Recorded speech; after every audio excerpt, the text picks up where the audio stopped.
তবে আজকের একটি সত্য কথা বলতে হয়, আমার বেতাগী উপজেলার সুযোগ্য উপজেলা নির্বাহী কর্মকর্তা জনাব ফারুক আহমেদ সাহেব, বর্তমানে তিনি বাবুগঞ্জ উপজেলার নির্বাহী কর্মকর্তা আছেন।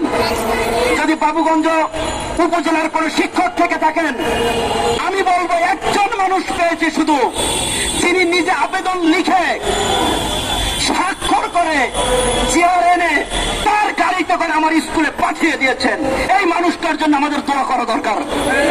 আজকের সমাজ কল্যাণ মন্ত্রণালয়ে কতগুলো কোটি টাকা বসে আছে। কোটি টাকাটা বিল্ডিং করবেন না, দৃষ্টি প্রতিবন্ধীর দুঃখ মনে বুঝবেন।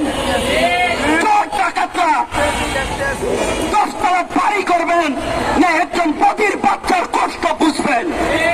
কোটি টাকাটা ঢাকা শহরে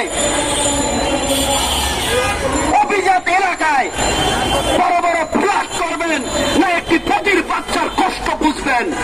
তবে আমরা দোয়া করি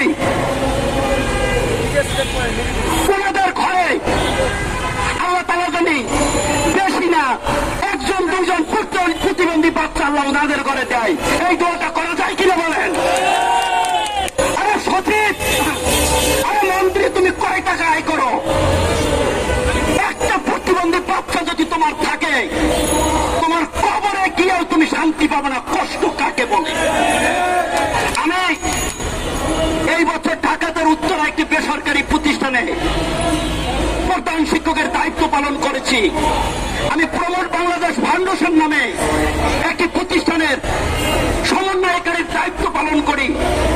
আমার স্কুলের পাশাপাশি সারা বাংলাদেশে আমি প্রতিবন্ধীদের ফ্রি সেবা দিয়ে থাকি, আমি ফ্রি ক্লাস নিয়ে থাকি। আমি জানি কষ্টটা কি।